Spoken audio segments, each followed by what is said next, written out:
শুভ সকাল সবাইকে। আপনারা সবাই কেমন আছেন? আশা করছি ভালোই আছেন, আমরা ভালো আছি। তো চলে আসলাম আরেকটা নতুন ব্লগ নিয়ে। আজকে হচ্ছে বৃহস্পতিবার। তো বৃহস্পতিবারে আমরা নিরামিষ খাইতে আজকে আপনাদের সাথে নিরামিষ রেসিপি শেয়ার করব। তো আজকে সকালটা বেশি ভালো কাটেনি, কারণটা হচ্ছে যে হঠাৎ করে সেই দিন যে সারা কিনে আমি ফুচকা খেতে গিয়েছিলাম, আগের একটা ব্লগে দেখিয়েছিলাম। সো ফুচকা খাওয়ার পর বাসায় আসার পর আবার ঈশান বাবু বায়না করেছিল সেও ফুচকা খাবে। তো যার কারণে সারা বাবা বাইরে গিয়ে আবার ফুচকা নিয়ে আসছিল, সেই ভেলপুরি আর ফুচকা নিয়ে আসছিল।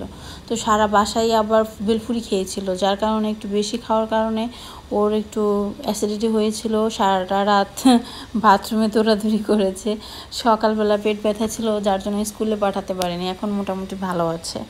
তো এই হচ্ছে ব্যাপার। আর সকালের খাবারে করছি হচ্ছে ডাল চালের ভাত, মাসকলাইয়ের ডাল চালের ভাত করেছি, আর সাথে দিয়েছি আলু সেদ্ধ। এরপর হচ্ছে দুপুরে রান্নায় কী কী আছে চলুন আপনাদেরকে দেখাই। এখানে হচ্ছে পটল ভাজা করব। পটলগুলো পাকা পাকা হয়ে গেছে, দুই পাশ থেকে একটু হালকা করে কেটে নিয়েছি। এভাবে আস্তে আস্তে পটল ভাজা খেতে ভালোই লাগে। আর এদিকে হচ্ছে বরবটি ছিল ফ্রিজে কিছু, আর হচ্ছে আলু আর বরবটি মিশিয়ে ভাজা করব। আর এখানে হচ্ছে লাউ আর অর্ধেক পেঁপে নিয়েছি, ওই দুইটা মিশিয়ে একসাথে একটা তরকারি করব আর কি। তো সারার বাবার হচ্ছে লাউয়ের তরকারি বা ওই যে পেঁপে দিয়ে একটা বটি টাইপের আমি করি, এটা খুব ভালোবাসে। আর হচ্ছে পাঁচমিশালি নিরামিষ, এর জন্য এই দুইটা আইটেম আমার বেশি করা হয়। আমি সেই দিন বললাম যে আমার জন্য একটু সয়াবিন নিয়ে আসো, কিন্তু আনেই না, তার মনে থাকে না। যেটা নিজে পছন্দ করে সেটা মনে থাকে। তো সেই দিন বাজার করে নিয়ে আসছে, আবার লাউ নিয়ে আসছে। মানে দেখা যায় যে এইগুলো খাওয়ার জন্য উনি সবজিগুলো মনে মনে কিনে নিয়ে আসে। তো একদিন হচ্ছে লাউয়ের অর্ধেকটা দিয়ে লাউ চিংড়ি করেছিলাম, আর একদিন হচ্ছে এই যে নিরামিষ করলাম, শেষ হয়ে গেল। তো আমি অনেক দিন ধরে ভাবতেছি যে সোয়াবিনের তরকারি খাবো, কিন্তু খেতেই পারতেছি না, আনেই না, আর খাবো কীভাবে বলেন? খুবই দুঃখের একটা ব্যাপার, তাই না?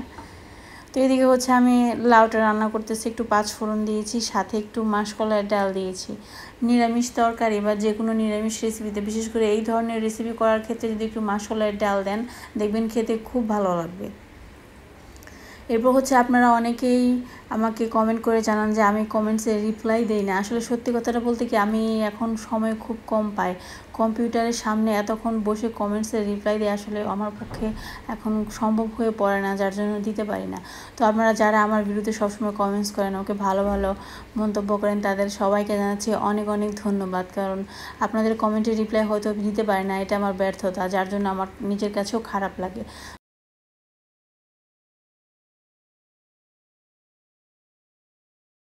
বাচ্চাদের স্কুল থাকে, সারাকে ঈশানকে স্নান করানো, খাওয়ানো, আছে না, সংসারে কত রকমের কাজ থাকে, সব কিছু একা মেনটেন করতে গেলে দেখা যায় ফ্রি টাইম আমার কম থাকে। এরপর হচ্ছে সন্ধ্যাবেলা যে টাইমটুকু আমি পাই বা বিকেলবেলা যে টাইমটুকু আমি ফ্রি পাই, সেই টাইমে আমার আবার এডিটিংয়ের কাজ করতে হয়। আমার নিজের চ্যানেল বাদেও আমার 2-1টা চ্যানেল আছে, সব কিছু মিলে আমি অনেক ব্যস্ত থাকি, যার কারণে আমি আপনাদের কমেন্টের রিপ্লাই দিতে পারি না। তার জন্য আমি অনেক কি বলবো, দুঃখিত, কিছুই বলার নাই আসলে। চেষ্টা করব নেক্সট টাইম থেকে রিপ্লাই দেওয়ার। তো আপনারা দয়া করে কিছু মনে করবেন না। মানুষের হাতে সময় অনেক কম থাকলে মানুষ ইচ্ছা করলে অনেক কিছু করে উঠতে পারে না।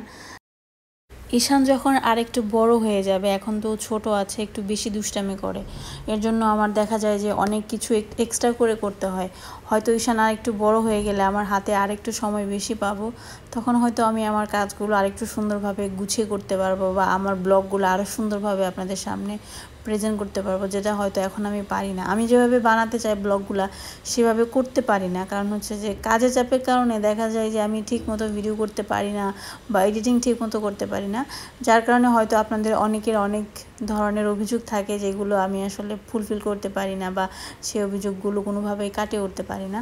চেষ্টা করব ভবিষ্যতে যখন আমার হাতে সময় বেশি আসবে, আমি একটু সময় নিয়ে ভালোভাবে আমার কাজগুলো গুছিয়ে করতে পারবো, তখন অবশ্যই করব। বাচ্চা ছোট থাকলে অনেক কিছু আসলে করা যায় না নিজের মতো করে। তো এখানে হচ্ছে আমার বরবটি আর আলু ভাজা হয়ে গেছে। এখানে আমি একটু ধনেপাতা দিয়েছি, যেহেতু নিরামিষ, পেঁয়াজ টেয়াজ তো কিছু দিতে পারবো না, তাই ধনেপাতা দিলে ভালো একটা ফ্লেভার আসবে, তাহলে সবজির একটা যে কাঁচা কাঁচা গন্ধ সেটা আসবে না। তো একটু কালো জিরা ফোড়ন দিলে ভালো হতো, ভাবলাম ধনেপাতা দিব, তাহলে আর কালো জিরা ফোড়ন দেবো না। এই হচ্ছে ব্যাপার। তো আমার হচ্ছে আমি এখন ঈশান আর সারাকে খাওয়ার জন্য টেবিলে বসিয়ে দিয়েছি, ঈশানকে আমি খাওয়াচ্ছি, আর এদিকে রান্নাবান্না করতেছি। রান্নার কাজটা শেষ হয়ে গেলে সকালের মধ্যে আমার অনেকটাই টাইম থাকে, যে টাইমে আমি অন্য কাজকর্মগুলো করতে পারি।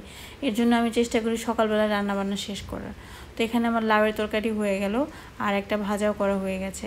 এখন বাকি আছে শুধু পটল ভাজা, ওইটাও করে নেব। এরপর হচ্ছে এই ফাঁকে আমি খাওয়া দাওয়া শেষ করব সকালে। আজকে একটু খাওয়া দাওয়া করতে দেরি হয়ে গেল, ঘুম থেকে উঠতে দেরি হয়েছে আসলে। তো এই যে দেখেন তখন পুরো খটখট করে কি বানাইলো, এটা কিসের জন্য বানাইছে, কি জিনিসটা কি তা বোঝার জন্য আপনাদের ভিডিওটা দেখতে বুঝাই দাও। কি বানাইছো তুমি? এটা তো গ্রামের ভাষায় কবার গেলে সঙ্গ হয়েছে। এই যে আমাকে এখানে কি হয়েছে, ফাইটে গেছে, গরম জিনিস থাকার কারণে ফাইটে গেছে। এই তুমি সেদিন মাপলা ঠিক মতো হইতে হইলো, আজকে আবার বাড়লো। এটা কিনে গিয়ে বসানো হয়েছে, এটার মধ্যে জানি যে গ্লাসের মধ্যে তাপ না লাগে, এই যে দিয়ে হয়ে গেল অমনি লোকে।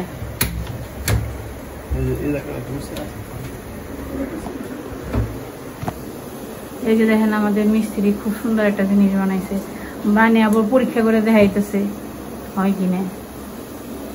এই যে এটা রাখো, তরকারি রাখো। হ্যাঁ, জাগার অভাব না, অনেক কিছু রাখা হবে। এই যে গ্লাসের মধ্যে তাপ লাগবো না আর কি, এর জন্য করাই। আগে তো স্ট্যান্ড ইউজ করতাম, প্রথমে স্ট্যান্ড ইউজ করে ঠিক আছে। আপনি যখন কইছেন, আপনি নিজে বানাইছেন, তাহলে মনে হয় ভালোই ব্যবহার দেওয়া যাক, ব্যবহার করলে সে বোঝা যাবে। ওটা ওটা খাপে খাপে মিলবো না, ওটা রাখো। হ্যাঁ, তোমার পাতিল বয়া টেস্ট করার না, তাহলে সে মিলতো। পাতিল বয়া বয়া বানাইতে হইতে আমি তো কিছু কই নাই, তুমি নিজে নিজেই তো কইতেছ। আমি কি কইছি? কইছি এই যে এখানে চুলাটা একটু কমে দিই, আমি আবার এইখানে করতেছি কি এনে আমি করতেছি।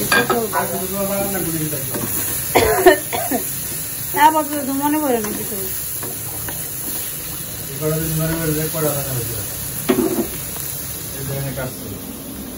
এখানে কাটছে, সাদা খেয়েছি, বাবা মিস্ত্রি, পাকা মিস্ত্রি। কদিন পরে হাসপাতালে নিয়ে জানাবো। তোমার বাবার কাছে দেখে শিখলাম। বাবার কাছে শিখছো? বাবার হাত তো বানাইতে বানাইতে আসলো আর মতো শক্ত হয়ে গেছে।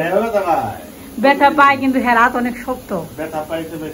এই যে দেখেন খুব সুন্দর একটা জিনিস বানিয়ে দিল, তোমার অনেক অনেক ধন্যবাদ।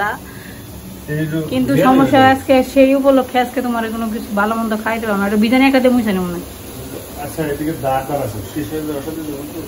হ্যাঁ, কার কষ্ট করো না, বহুত কষ্ট করছো। এখন হচ্ছে সন্ধ্যাবেলা, বাজে হচ্ছে 7টার মতো। এইমাত্র আমি সন্ধ্যাটা দিয়ে আসলাম, এসে এখন ভাতটা বসিয়ে দিতেছি। তো এখানে চাল নিলাম, তারপর হচ্ছে ধুয়ে ভাতটা রান্না করবো। এখন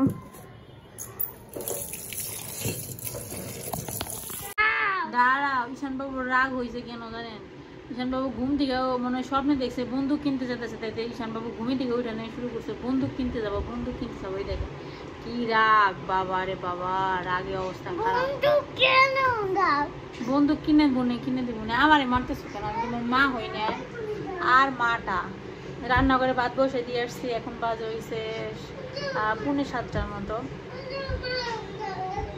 শুরু করছে দুষ্টামি, মানে বন্দুক কিনে দেয়। এখন কি যাবো বন্দুক কিনতে বলেন তো? বাইরে রাস্তার অবস্থা বেশি ভালো না, বৃষ্টি হয়েছে তো কাদা কাদা, ভালো লাগে না বাইরে যাইতে। আর পোলা পানি। এখন হচ্ছে সর্বপক্ষে বাজারে পাঠিয়েছি, আজকে হচ্ছে একটু বাজার করতে হবে, সবজি বাজার শেষ হয়ে গেছে। তো এখন বাজার হচ্ছে রাতের বেলা, এই 7:30 8টার মতো। তো আগামীকালকে আবার আমাদের বাসায় অর্চিরা আসবে সবাই, ওদের বাসাটা ছেড়ে দেবে, নতুন বাসায় উঠবে। তো এর জন্য আমাদের বাসায় আজকে আসবে, মানে সরি আগামীকালকে আসবে, এসে সকালবেলা দুপুরবেলা 3 বেলা আর কি আমাদের বাসায় খাওয়া দাওয়া করবে। এখানে থেকে ওইখানের বাসাটা একটু গুছাবে, এর জন্য আর কি। এর জন্য আমি আর ইমার্জেন্সি করে সবজি বাজার করাতে পাঠালাম, সবজি বাজার আবার শেষ হয়ে গেছে। তো আপনাদেরকে আগামীকালের ব্লগে দেখাবো আমি কি কি রান্না বান্না করি না করি। আজকে জাস্ট গুছিয়ে রাখতেছি, বাজার টাজার করে রাখতেছি। ফ্রিজে মাছ আছে, সেদিন সারবাবা মাছ কিনেছিল তো সেইগুলাই রয়ে গেছে, খাওয়া হয়নি। তার মধ্যে আবার নিরামিষ পড়েছিল। তো তো এখন সবজির দাম বলতে গেলে ফেসবুকে পোস্ট করে যে জিনিসপত্রের দাম কমেছে, কিন্তু বাজারে কিন্তু একদমই জিনিসপত্রের দাম কমেনি। বেগুন এখনও 80-90 টাকা কেজি আছে, মানে সবজি সব কিছুই আগের মতোই দাম রয়ে আছে। ফেসবুকের নিউজ দেখে আপনারা লাফালাফি করে বাজার করতে যাবেন না, কারণ ফেসবুকে যে দামটা নির্ধারণ করে দেওয়া হয় বাজারে কিন্তু সেই দামটা এখন পর্যন্ত নির্ধারণ হয়নি। তো অনেকেই আছে যে ফেসবুকের দাম দেখে বাজার করতে যায়, গিয়ে তারপর দোকানদারদের সাথে চেঁচামেচি করে যে আমি তো দেখে আসলাম এই দাম, তুমি এত দাম কেন রাখতেছো। আসলে ফেসবুকে বেশিরভাগই তো দেখা যায় ফেক থাকে।